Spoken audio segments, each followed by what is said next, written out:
말씀은 시편 23편 1절에서 6절 말씀입니다.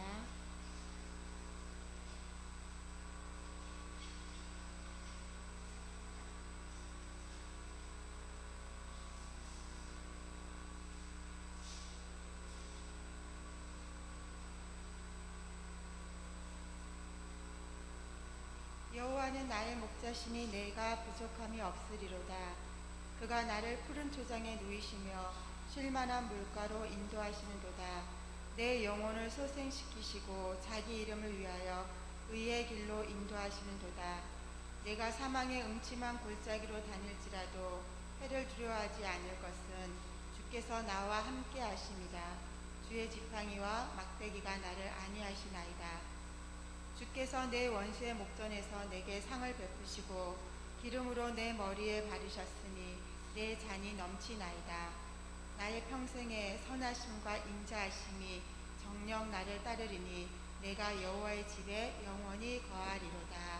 아멘.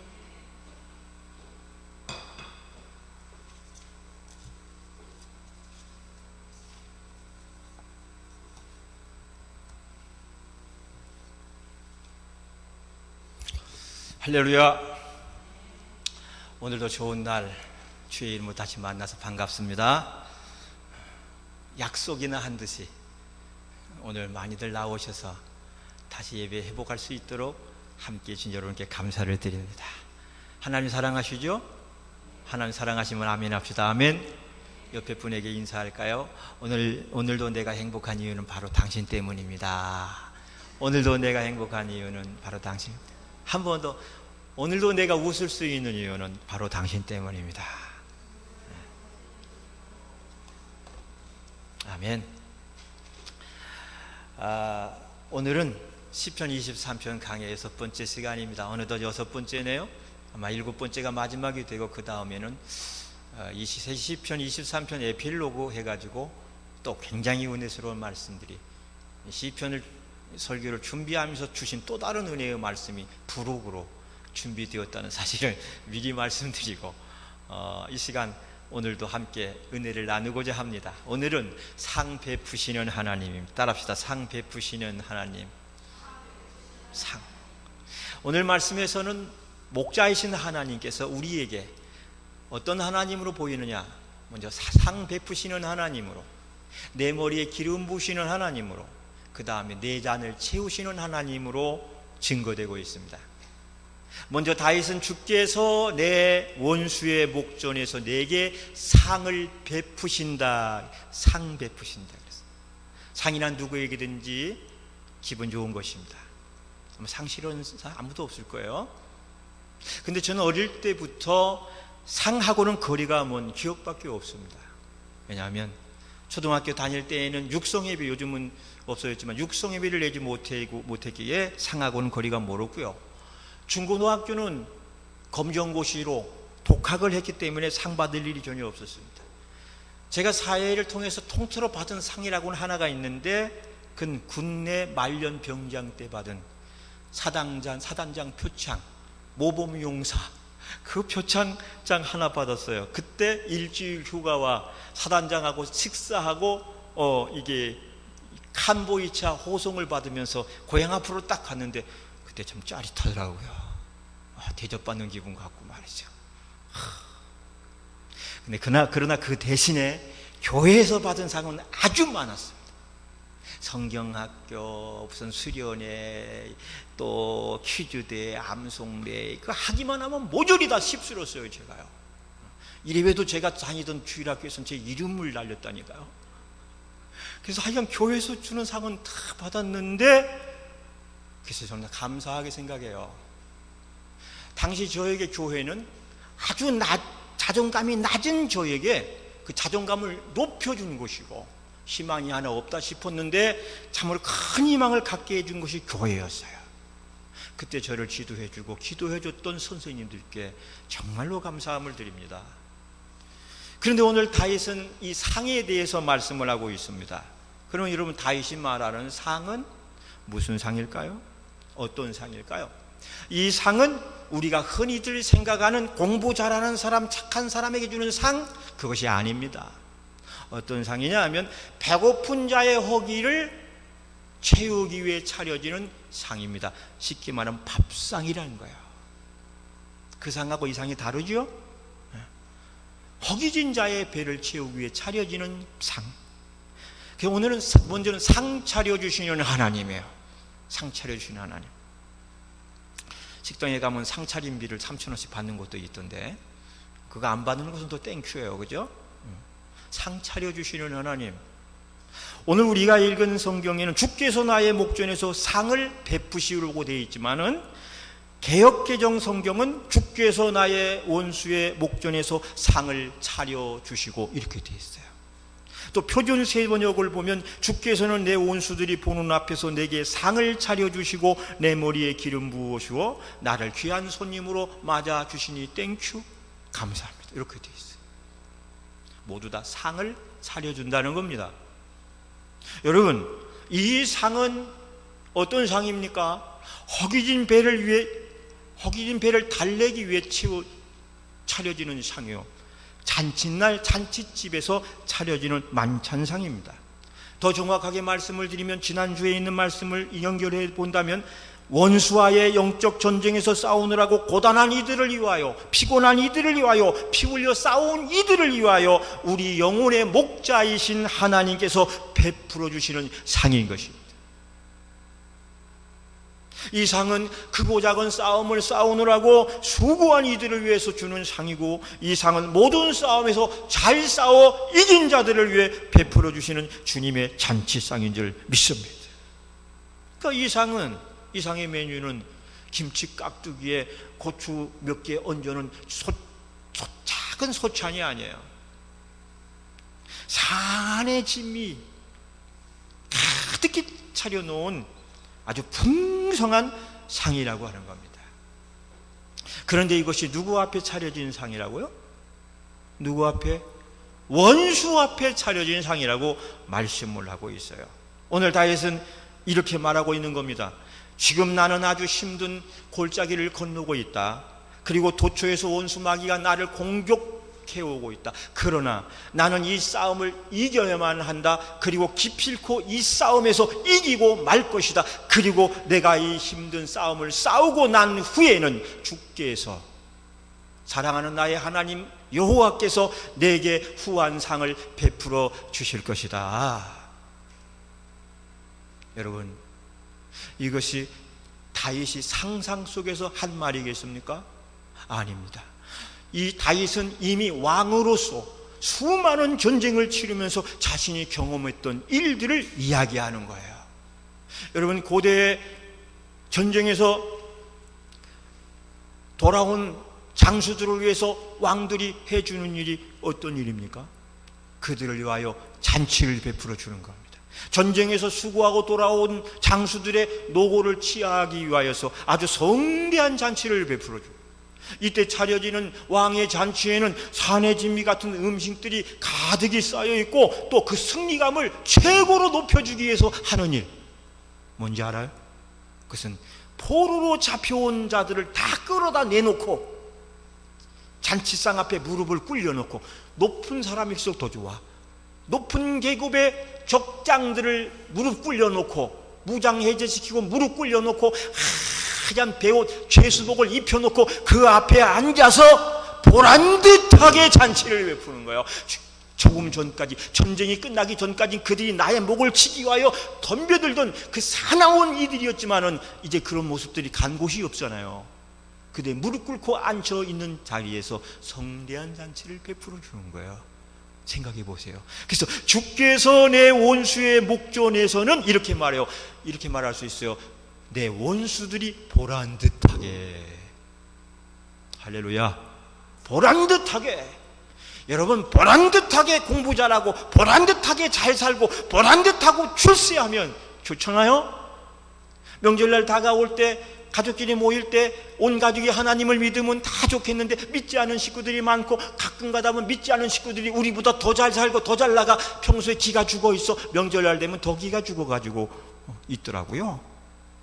그러나 여러분, 이 세상 싸움이 끝나는 날 저와 여러분이 하나님 나라에 갔을 때에는 오히려 못 산다고 어렵다고 힘들다고 우리를 우습게 여겼던 그 사람들이 보는 앞에서 보란듯하게 내게 상을 베푸실 하나님을 생각해 보란 말입니다. 할렐루야.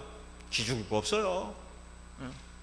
주님께서 내게 베푸시는 상은 그런저런 모든 나를 무시하고 믿는다고 뭐 되는 일 있냐 이렇게 하는 사람들도 있잖아요. 그죠? 뭐 믿어봤자네 뭐 차도 나보다 작고 집도 나보다 작고 뭐 별 볼 일 없네.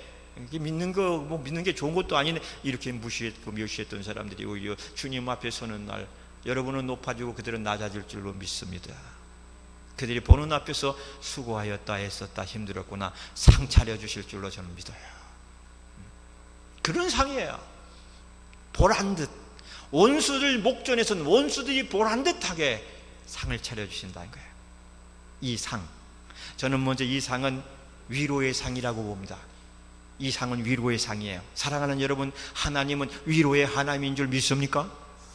하나님 말씀에 이사야 51장 12절에 이르시되 너희를 위로하는 자는 나 여호와니라 그랬어요. 하나님은 나를 위로하는 자시라. 이사야 40장 1절에 너의 하나님이 가라사대 너희는 위로하라 위로하라 내 백성을 위로하라. 오늘 주일 아침에 목사가 말씀을 준비할 때 이 말씀으로 여러분을 위로하는 겁니다. 하나님의 음성이 직접 들리지 않지만 목사의 입을 대언해서 내 백성을 위로하는 주의 말씀을 전하면서 여러분의 마음을 위로하고 있는 거예요. 그래서 위로란 말씀이 나오면 여러분 마음이 위로를 받아야 되는 거예요. 기뻐하라는 말씀을 들으면 여러분 마음이 기뻐져야 되는 거예요. 할렐루야. 내 백성을 위로하라. 고린도후서 1장 3절로 4절에 이런 말씀이 있습니다. 찬송하리로다. 그는 우리 주 예수 그리스도의 하나님이시요 뭐의 아버지시요 자비의 아버지시요 모든 뭐의 하나님이시요 위로의 하나님이시며 모든 위로의 하나님이시며 우리의 모든 환난 중에서 우리를 위로하사 우리로 하여금 하나님께로 받는 위로로서 모든 환난 중에 있는 자들을 능히 위로하게 하시는 이시로다. 아멘. 모든 환난 중이라 그랬어요. 모든 환난. 원수가 하나 둘이 아니라 많이 복수로 되어 있는 것처럼 환난도 한두 가지가 아니라 수없이 많은 환난이 있지만 그 중에서도 여호와는 나를 위로하고 계신다는 거예요. 성경에만 위로란 단어가 100번이 넘게 있어요. 사실 이 세상 모든 사람들은 다 위로가 필요한 이들입니다. 위로가 필요하지 않은 사람이 아무도 없어요. 어린아이부터 노년이까지 남자든 여자든 다 위로가 필요해요. 그래서 여러분 수고했습니다 하는 인사가 좋은 인사예요. 위로가 필요한 이들에게 말 한마디라도 수고했어 수고했습니다 하면 그게 위로가 되는 거예요. 할렐루야. 올해는 뭐 이렇게 오고 가고 해서 뭐 추석이라고 명절날 가족들이 뭐 상 차리고는 별로 없겠지만 하여튼 간에 여러분 전화 오면 수고했다라는 인사를 꼭 빼먹지 마시기 바랍니다. 그게 내가 널 위로한다 그 말인 거야. 오면 와서 수고했고 못 오면 못 오느라고 수고하는 거예요. 사랑하는 여러분, 모든 사람들은 위로를 받고 살아야 되는 존재예요. 그래서 하나님이 내가 위로해 줄게 그렇게 말씀하시잖아요.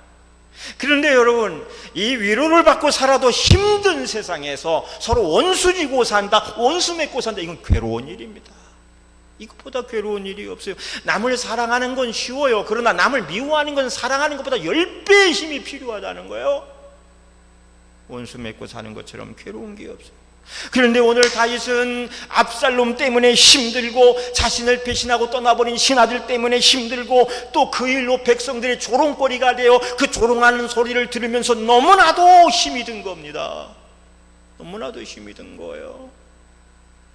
그러나 다윗은 그럼에도 불구하고 오히려 장차 여호와 하나님께서 자신에게 베풀어질 잔치를 생각하고 있는 것입니다. 그러니 여러분, 이 얼마나 긍정적 마인드의 사람입니까? 얼마나 긍정의 마인드예요. 절망의 한복판에서도 희망을 노래하고 있지 않습니까? 희망이라고는 전혀 보이지 않는 속에서도 상 차려주시고 자신을 위로해 주실 하나님을 찬양하고 있지 않습니까? 할렐루야. 이 다윗의 이 멋진 모습이 지금도 힘든 시기를 통과하고 있는 여러분에게 있기를 주 예수의 이름으로 의탁을 드립니다. 이 멋진 모습이 비록 절망의 한복판에 내가 놓여 있을지라도 다윗처럼 장차 나게 베풀어 주실 주님의 상을 바라보면서 시를 지어 노래 부르면서 나아가는 신앙, 예, 긍정의 신앙이요, 진짜 하나님 믿는 믿음인 겁니다. 여러분, 다윗이 이런 노래를 지어서 부를 수 있는 이유가 무엇입니까? 그것은 하나님을 누구로 보는 거죠? 위로의 하나님으로 보고 있는 거예요. 위로의 하나님, 하나님 아시죠? 내 마음 아시죠? 하나님 언제든지 두 손 들고 나와 엎드리면 내 마음을 이해해주고 위로해 주시는 분, 그분이 여호와 하나님, 목자이신 하나님인 줄 믿습니다. 그래서 이 상은 위로의 상인 거예요. 주께서 내게 상을 베푸신다. 내가 위로해 줄게. 위로의 하나님의 은혜가 여러분에게 충만하시기 바랍니다. 두 번째, 이 상은 평안의 상이에요. 평안, 샬롬이란 말입니다. 원수의 목전에서 내게 상을 베푸신다. 이는 평안을 말하는 거예요. 평안. 여러분, 사무엘상 17장에서 이스라엘이 블레셋과 전쟁하는 장면이 나옵니다. 그때 다윗은 어린 소년이었는데 전쟁에 나가 있는 3명의 형들을 위해서 아버지 이새의 심부름으로 음식을 싸가지고 오늘날로 말하면 위문을 갔어요. 군대가 있는 형들 위문을 갔습니다. 그런데 가보니까 그때 블레셋 장수는 골리앗인데 그 용맹함에 감히 그 누구도 대항하지 못하고 모두 숨어서 벌벌벌벌 떨고만 있는 거예요. 벌벌벌 떨고요. 막 우렁찬 소리가 막 메아리 치면 무서워 그냥 다 구석에다 들어가가지고 대가리 쳐박, 미안합니다, 대가리를 머리 쳐박고 가장 떨고 있어요. 여러분, 이 숨어서 벌벌벌벌 떨고 있는 이들을 향하여 아무리 좋은 음식을 차려준다 한들 그 음식이 목으로 넘어갈까요? 안 넘어갈까요? 안 넘어갈 수가 없어. 왜요? 왜 그렇죠? 불안한 상태에서 어떻게 음식이 목으로 넘어가요? 그 음식을 먹으면 잘못되면 탈난다. 그러나 반대로 그 골리앗을 상포해서 밧줄로 꽁꽁꽁꽁 묶어놓고 그리고 엎어놓고 모여서 음식을 먹으라 그러면은 여러분 어떻게 할까요? 아주 그때는 골리앗 보란듯하게 음식을 먹을 수가 있겠죠. 그때 이 골리앗 앞에선 이스라엘 백성들이 숨어서 벌벌 떨면서 느끼는 감정이 뭡니까? 그게 두려움이라 그래요. 두려움. 그리고 두려움은요, 사람 마음속에 있는 모든 평안을 뺏어갑니다. 두려움, 평안을 깨요. 평안을 사라지게 만들어요.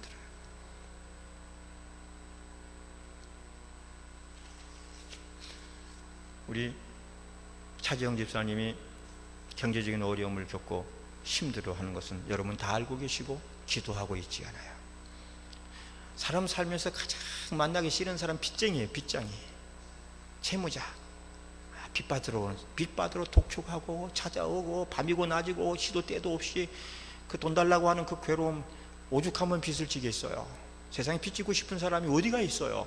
어쩌다 보니까 살다 보니까 그렇게 빚이 됐고, 빚이 요즘은 늘어나는 세상이니까 요만한 게 순식간에 이만큼 돼버리는 그런 빚쟁이들이 찾아와가지고 힘들게 하고 괴롭히고 또 전화하고 폭언하고 협박하고, 그때 생기는 마음이 어떤 마음이죠? 두려움인 거예요. 이 두려움이 내 안에 자리 잡으면 내 마음에 뭐가 없어진다고요? 평안이 없어져. 평안이 사라지게 돼요. 그 두려움 자체가 무서운 게 아니라 그것 때문에 내 마음의 평안이 깨지고 사라진다고 하는 거예요. 그 평안을 빼앗아가요.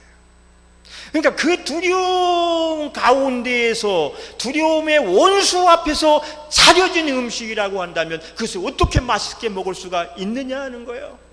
그런데 오늘 말씀에서 다윗이 원수의 목전에서 죽게 내서 내게 상을 베푸시고 라고 하는 것은 뭐냐 하면, 원수 앞에서 상 차려주시면 난 맛있게 먹겠다는 거야. 그건 뭡니까? 그 마음에, 다윗의 그 마음에 뭐가 임했다는 말입니까? 평안이 임했다는 말인 거예요. 원수의 목전에 있지만 하나님이 주신 평안으로 내 마음에 평안이 임했으니 나는 이 평안으로 편할 수 있다. 할렐루야. 다윗은 불안한 가운데서도요, 하나님이 주시는 평안 때문에 그 평안을 시로 지어서 노래를 하고 있는 겁니다. 저 어릴 적에 주일학교에서 배웠던 노래도 이런 게 있어요. 여호와는 나의 목자시니 내가 부족함이 없으리로다. 할렐루야. 아시잖아요.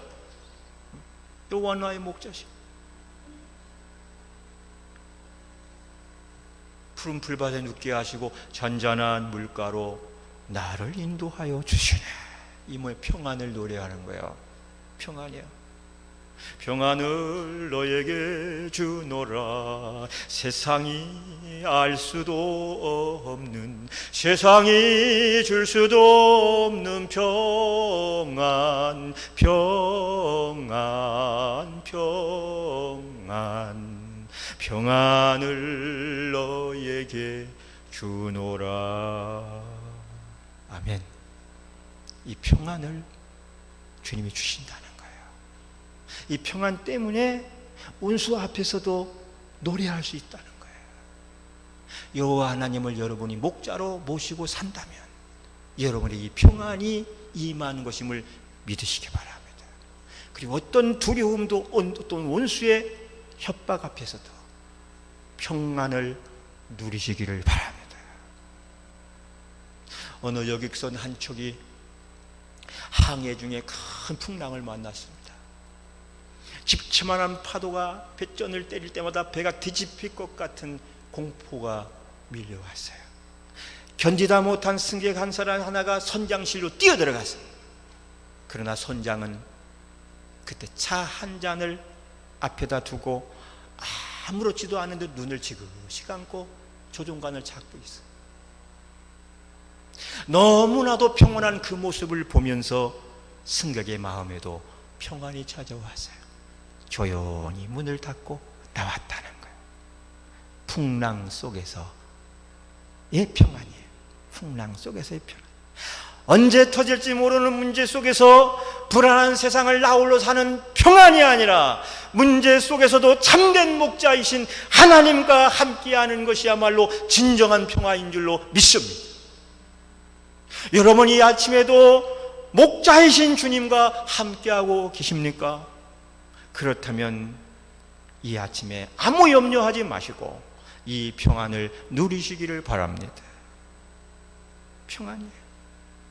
주께서 내 원수의 목전에 내게 상을 베푸시는 이 상은 내게 평안을 주시겠다는 상이에요. 두 번째로 내 머리에 기름 부으시는 하나님입니다. 내 머리에 기름 부으신다. 저는 어려서요 이 말씀이 좋아서 아주 많이 읽었어요. 암송도 어리석임이 다 했어요. 그런데 이걸 볼 때마다 항상 이해가 안 되는 부분이, 여러분 그런 분도 있을지 몰라요. 이해가 안 되는 부분이 있어요. 그건 뭐냐면 사람 머리에다 기름을 붓는다는 거예요. 사람 머리 기름을 쏟는다는 거잖아. 이게 이해가 안 되는 거예요. 맨날 우리가 기름하면 들기름, 참기름, 기름만 생각, 뭐 머리에다 들기름을 갖다 붓는다고? 이해가 돼요, 안 돼요? 솔직히 말해보세요. 안 되잖아요. 안 됐어요. 이상했어요. 그러나 그 후에 성장하면서 기름 중에는 음식에 넣어 먹는 참기름, 들기름만 있는 것이 아니라 올리브유, 감람유, 뭐 또 열매유, 열대야자유, 포도씨유 이런 것들이 있어가지고 음식에 넣어서 먹기도 하지만 때로는 피부에도 바르고 머리에도 바르는 포마드 같은 기름이 있다는 사실을 알았던 거예요. 그거 알았어요. 그럼 뭡니까? 오늘 다윗이 말하는 이 내 머리에 바르시는 이 기름은 어떤 기름입니까? 이런 기름이에요. 당시에 높은 신분의 귀족이나 왕족의 같은 높은 신분의 사람들이 만찬에 나갈 때 주로 머리에나 수염에 바르는 기름이 바로 이 기름인 거예요. 머리를 빛나게 하고 수염을 더 아름답게 하는, 이스라엘 사람은 대부분 수염을 이렇게 길러요. 하나님. 그때 자신들의 신분과 위엄을 더 높여주기 위해서 바르는 기름이 이 기름이라고 하는 사실입니다. 그래서 주께서 나에게 이 귀한 기름을, 이 나의 품격과 나의 모든 것을 높여주는 기름을 발라주시겠다는 거예요. 여러분, 역대상 27장 28절에 보면 다윗은요 왕으로 있으면서 왕실에다가 따로 이 기름을 보관하는 기름 곡간을 따로 만들어서 관리케 했다라고 기록이 되어 있어요. 한번 28절 읽어볼까요? 역대상 27장 28절 말씀 봅시다. 게달 사람 시작. 게델 사람 바알 하나는 평야의 감람나무와 뽕나무를 맡았고 요하스는 기름 곡간을 맡았고 그랬어요. 요하스라고 하는 훌륭한 신하는 이 기름만 관리하는 곡간을 맡았다라고 기록이 되어 있어요. 이 기름이 그만큼 귀한 거였어요. 때론 초대받은 집에서 손님을 최고로 예우할 때 이 기름을 쓰기도 했는데, 여러분 잘 아시는 것처럼 마가복음 14장 3절로 9절의 말씀을 보면 예수님께서 문둥이 시몬의 집에 들어갔을 때 마리아라는 여인이 자신의 귀한 향유 옥합을 깨뜨려서 예수님의 발과 머리를 씻어드린 적이 있어요. 그때 예수님의 발을 씻고 머리에 바른 기름이 바로 이 기름이에요. 내 머리에 이 기름을. 근데 여러분, 그 마리아가 그때 썼던 그 기름의 값어치가 자그마치 몇 데나리온? 300데나리온이라 그러잖아요. 이 성경 말씀 있나요? 300데나리온? 300데나리온이 얼만큼의 값어치가 있을까요? 그 당시에 한 데나리온이 노동자 하루 품삯이래요. 그럼 300데나리온이면 얼마야? 아무리 노동자 품삯 요즘에 기술자들은 20-30만 원씩 우리가 쓰려고 부를 때 그 밑에 따라다니는 조수들은 한 10만 원씩이래요. 김민규 권사님이 기술자로 다닐 때 따라다니는 대모도 한 분이 계시거든요. 여자분이에요. 그분이. 적어도 그분은 하루 나가면 얼마를 받아야 돼? 10만 원 이상 받아야지. 계산해 주는지 모르겠으나 그때는 기술자는 못 받아도 대모도는 줘야 되는 거예요. 그러니까 1인당 10만 원, 3천만 원이 되는 것을 다 깨가지고 그냥 예수님의 머리에 발에 그냥 다 부어버린 거야. 그러니까 거기 있던 이 바리새인들이 분해하잖아요. 이 귀한 기름을, 이 엄청난 것을 아깝게 허비하느냐 그랬더니 예수님 뭐라 그래요? 그냥 내버려 두어라. 이 여인은 이것을 허비하는 것이 아니라 나에게 가장 귀한 것을, 값진 것을 사용하고 있는 중이니라. 그렇게 말씀을 하셨어요. 그러면서 누가복음 7장 44절 46절을 보니까 예수님께서 문둥이 시몬과 그 일행들을 향하여 이런 말씀을 합니다. 이 말씀 한번 띄워둬 보세요. 여자를 돌아보시며, 이 여자는 아까 마리아예요. 옥합을 깨가지고 그 굉장히 귀한 옥합을 깨서 예수님이 발라드렸던 그 여인이죠. 너희는 또 여자를 보시며 시작. 여자를 돌아보시며 시몬에게 이르시되 이 여자를 보느냐? 내가 내 집에 들어오매 너희는 내게 발 씻을 물도 주지 아니하였으되 이 여자는 눈물로 내 발을 적시고 그 머리털로 씻었으며, 그 다음에 또 있어요. 너는 내게 입 맞추지 아니하였 저는 내가 들어올 때부터 내 발에 입 맞추기를 그치지 아니하였으며. 그러면 쭉 나오면서 그러므로 저 여인의 행함을 복음이 전파되는 곳은 어디든지 증거되어야 할지니라. 허비가 아니라 거룩한 헌신이라고 하는 거예요. 사랑하는 여러분, 주께서 내 머리에 기름을 부으시고 이 말씀에서 다윗이 생각하는 하나님은 수고하고 온 다윗에게 발 씻을 물 정도가 아니라 머리에 기름을 부어주시고 최고로 예우해 주시겠다라고 하는 그 하나님을 노래하고 있는 사실을 기억하시기 바랍니다. 저와 여러분이 이 세상 여행을 다 마치고 나는 그날, 주님 앞에 어찌 서는 그날에 수고했구나, 애썼구나 하면서 나를 맞이해 주실 때 그 하나님의 모습이 기름 들고 와서 내 머리에 부어주시는 하나님이라는 것을 한번 생각해 보세요. 상상해 보세요. 오늘 우리의 수고가 눈 녹듯이 사라질 줄로 저는 믿습니다.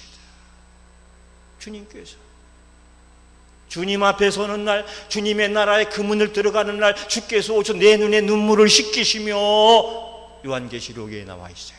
내 눈에 눈물부터 씻기시며 수고했구나, 애썼구나 하면서 나를 세워주시고 머리에 기름 부어주시고 주님이 예비한 장소로 상을 나눠주신다는 거예요. 아, 신나. 그거 생각하면 세상에서 힘들고 어려울 때마다 난 주님 앞에 서는 날, 그 주님 앞에 어여지 서는 날 생각하면 신이 나, 흥이 나. 세상 괴로움이 눈 녹듯이 사라진다는 거예요. 주께서 내 머리에 기름을 부으시고는 주님이 나를 최고로 예우해 주신다는 말씀이에요. 이것은 일종의 영적 자부심이에요. 다윗이 가지고 있는, 다윗이 항상 느끼는 영적 자부심이에요. 나는 세상에 어쩌다 태어나가지고 그냥 이름 없이 그냥 아무렇게나 굴러다니는 이 낙엽처럼 살다가 쓰러져 버릴 인생이 아니다. 하나님께서 만에 하나 창세전부터 나를 택하시고 나를 불러주시고 뽑아 하나님의 자녀 삼아주시고 권사되고 장로되고 집사되고 성도로 살게 해주신 하나님의 특별한 사람이라고 하는 나는 주님 앞에 서는 날 주께서 내게 상 베풀어 주시고 기름으로 머리에 부어주시는 특별한 사람이야 라고 하는 영적 자부심이 다윗에게는 있었다는 사실인데, 여러분에게도 이런 영적 자부심이 있으시기를 주의 이름으로 부탁을 드립니다. 영적 자부심이 있어야 돼요. 내가 지금 이렇게 살아도 나는 하나님의 특별히 뽑은 자고 특별히 세운 자라는 이 자부심이 있어야 돼요. 그 자부심으로 사는 거예요. 하나님은 나의 목자시며 내 머리에 기름 부으시는 여호와시다. 이 기름 부으심의 감사와 감격이 여러분 모두에게 넘치기를 주님 축복합니다. 마지막 세 번째로 내 잔을 채우시는 하나님이요. 오늘 본문에 나타나는 하나님 첫 번째로 어떤 하나님이라 그랬죠? 내게 상 베푸시는 하나님이에요. 누구 앞에서? 원수들 앞에서 보란듯하게 상 차려주시는 하나님. 두 번째는 어떤 하나님이었죠? 내 머리에 기름으로 부어져. 그 기름이 여러분 참기름, 들기름, 콩기름? 아닙니다. 가장 값비싼 기름으로 내 머리에 부어요. 나를 최고로 예우해 주신다는 뜻인 거야. 세 번째 어떤 하나님 지금 말씀드리려고 그러죠? 내 잔을 채우시는 하나님이에요. 여러분 잔을 한번 들어보세요. 아, 집사님 훌륭하시다. 없는 잔도 들으라니까 들으네. 자, 진짜 잔을 드지. 여러분 다 같이 잔을 한번 들어봐. 건배. 주님을 향하여. 자, 이 잔을 어떻게 채우시는가 한번 들어보세요. 오늘 말씀 신나죠? 오늘 말씀 막 신나지 않아요? 와, 원수 앞에서 나는 주눅 들어 살았는데 그 원수 앞에서 나를 이렇게 해주신다는 거야? 상 차려주시고 기름 부어주시고 나중에는 이 잔까지 채워주신다고. 무슨 잔인지 몰라. 여기 뭐가 담길지. 소주, 독한 소주, 맥주, 빼갈 아니고 은혜의 잔일 줄 믿습니다. 다윗이 말하는 이 잔은 기업이에요. 기업을 비유로 하는 말씀입니다. 다윗은 이미 하나님이 자신의 기업을 차고 넘치도록 채워주셨던 것을 알고 있어요. 그것이 그 기업이 어느 정도인지 대해서 다윗이 직접 역대상 27장 25절로 31절에서 자세하게 기록이 되어 있어요. 다윗이 이미 받았던 기업. 집에 가서 여러분 꼭 찾아보세요. 성경 구절은 제가 읽어드릴게요. 역대상 27장 25절로 31절 말씀입니다. 이미 내게 기업으로 채워주셨던 그 하나님께서, 그리고 앞으로도 그 기업을 차고 넘치도록 채워주실 것을 믿었고 그에 대해서 감사하면서 이 시를 쓴 거야. 내 잔이 넘치나이다. 결국 이 말은 내 삶을 풍성히 채우시는 하나님의 축복과 은혜를 말씀하고 있는 것임을 믿으시기 바랍니다. 내 삶을 풍성하게 채우시는 하나님의 축복과 은혜가 내게 기업이 된다는 거예요. 여러분, 이 세상에는요, 수천억을 굴리면서 헐떡거리며 사는 사람이 있는가 하면 기껏해야 수천만 원도 안 되는 조그만 가게를 하면서 차고 넘치며 풍성하며 감사하며 사는 사람이 있습니다. 여러분은 어떤 사람이 부족함이 없고 행복한 사람입니까? 적게 벌고 적게 써도 감사하며 사는 사람이 행복한 사람입니까? 아니면 많이 벌고 많이 쓰면서도 원망 불평하며 사는 사람이 부족함이 없는 사람입니까? 적게 벌고 적게 써도 감사하며 사는 사람이 부족함이 없는 사람이에요. 오늘 여러분 이왕이면 많이 벌어서 부자 되시기를 바랍니다. 예배 전에 잠깐 우리 김민규 권사님이 저 사무실 들어와서 이런저런 얘기했어요. 목사님 저 부자 될 거예요. 기도해 주셔서 감사합니다. 부자 되세요. 내가 그랬어요. 기도도 해드릴게요. 그랬어요. 부자 될 것 같대 내년에는. 아멘. 이 성원과 염원을 다 담아서 아멘 했으니까 여러분 될 줄로 믿습니다. 혹 천분의 만분의 일 안 될지라도 적게 벌지라도 감사하며 살면 그것이 진정으로 행복한 사람인 거예요. 거기다 더하여 주시면 더 이루 말할 것이 없고, 따라서 적게 벌고 적게 써도 감사하며 살면 그게 부족함이 없는 삶이다. 아멘. 아까 말씀드렸잖아요. 수천억을 가지고 살면서도 헐떡거리며 사는 사람이 있다고요. 마음의 여유가 없어, 평안이 없어, 즐거움이 없어, 만족이 없어. 그러니까 그 돈 가지고 마약이나 하잖아요. 술이나 마시고 말잖아요.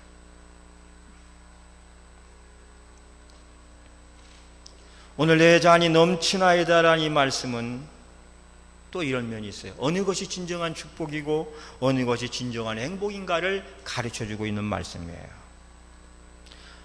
충청도 수안보에서 문경 쪽으로 가다 보면 병풍처럼 둘러싼 산골짜기에 조그만 별장 하나가 있습니다. 그건 이 아이도 총장을 지냈던 김한란 박사의 별장이에요.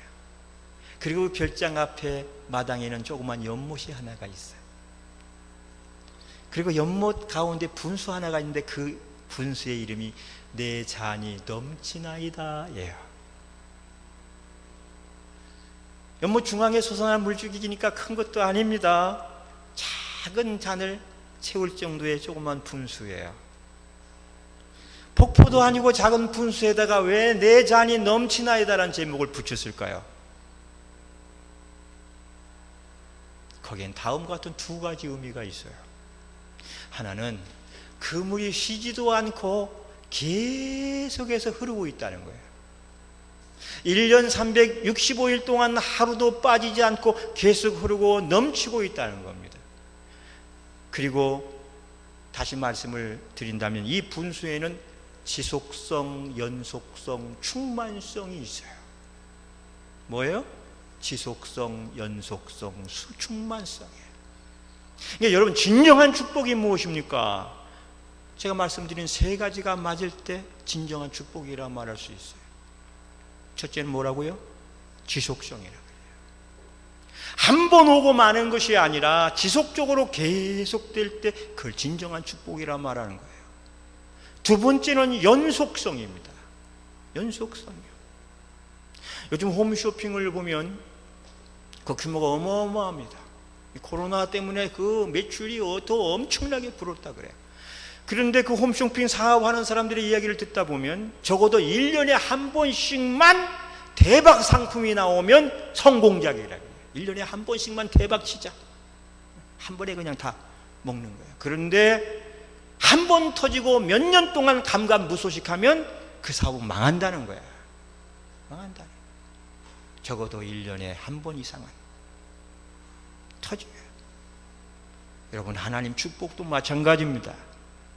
인생에 딱 한 번 오고 마는 것이 아니라 계속해서 이어지는 것이, 작아도 작지만 계속 이어지는 것이 진정한 축복이 연속적으로 해요.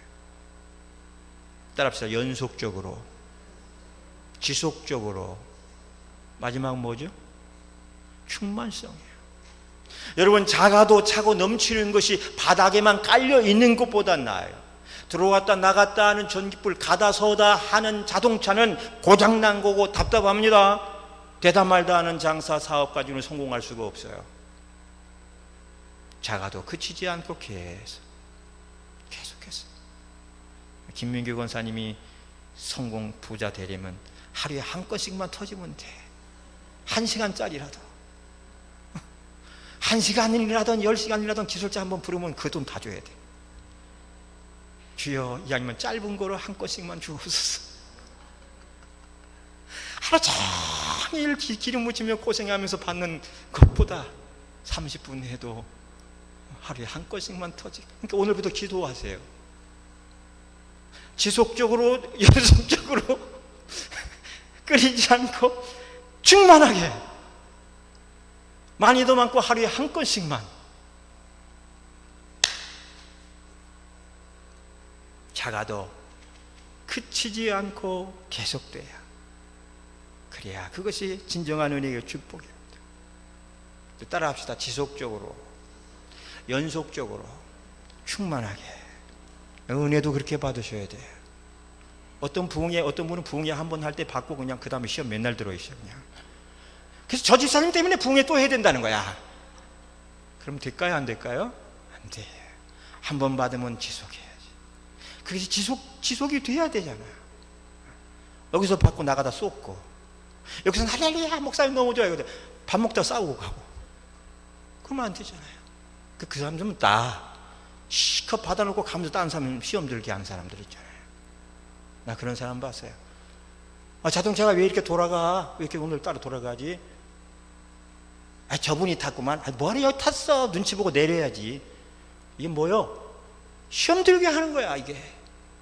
은혜 받고 돌아가는 사람은 시험 들고 상처 주고, 끝까지 돌아가면 어때? 이 고업에서 돌아가 봐야 50분이 걸려, 5시간이 걸려. 길어야 5분도 안 되는 거리를 탔다고. 탄 것만도 감사하게 생각해야지. 왜 탔어? 눈치도 없이. 이게 말이요, 막걸리요.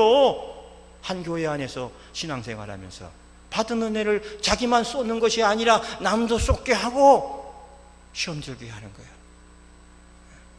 따라합시다. 지속적으로, 연속해서, 충만하게. 그렇게 시험 주라는 얘기가 아니라 은혜를 주라는 거야. 그러니까 옆에 분이 한 분이 위로의 말씀을 주셨대.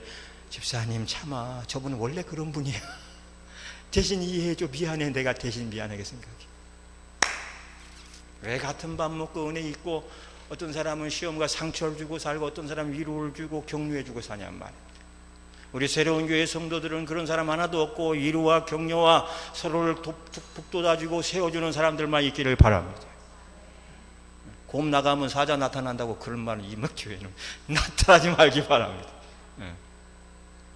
사랑하는 여러분, 오늘 말씀을 정리해 봅니다. 하나님은 저와 여러분의 참 좋은 목자세요.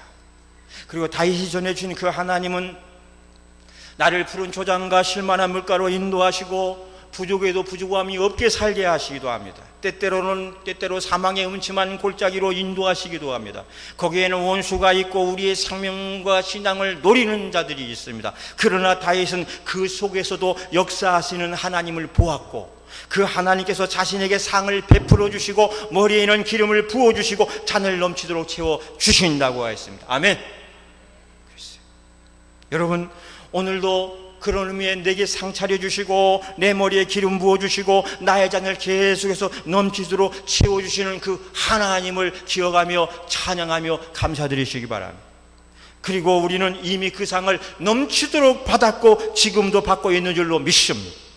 문제는 이제 이 잔을 관리해야 하는 우리들의 책임이 있습니다. 어떤 사람은 이미 받은 그 잔을 소중히 여기면서 그 잔을 지키고 있습니다마는, 어떤 사람은 이미 받은 것도 다 쏟아버리고 빈잔만 대고 투덜거리며 서 있는 사람도 있습니다. 사랑하는 여러분, 어떤 사람은 허황된 꿈으로 가득 찬 잔을 들고서 그 잔을 억지로 채워달라고 떼를 부리며 사는 사람이 있습니다. 그러나 여러분, 우리는 우리의 마음이 헛된 것, 헛된 마음, 헛된 꿈은 버리고 살아야 됩니다. 오직 주님이 주시는, 주님만이 채워주시는 은혜의 잔만 들고 건배할 줄로 믿습니다. 우리가 정말 구원받은 성도라면, 하나님이 나의 목자시라고 고백하고 사는 사람들이라면, 날마다 하나님이 주신 꿈을 꾸고 주님이 주신 잔을 들고 날마다 채워주시는 하나님의 은혜를 사모하면서 이왕 채워진 잔이라면 그 잔을 들고 감사하며 살 수가 있어야 합니다.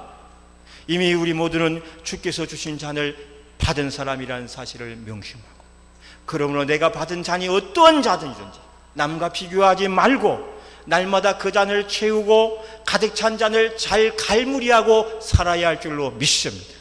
내게 주신 축복의 잔을 들고 오늘도 원수의 목전에서 상 차려주시고 기름 부어주시고 내 잔을 채우신 주님의 손을 꼭 붙잡고 승리하며 나가시기를 주님의 이름으로 축복합니다. 기도하겠습니다. 오늘 말씀 생각하시면서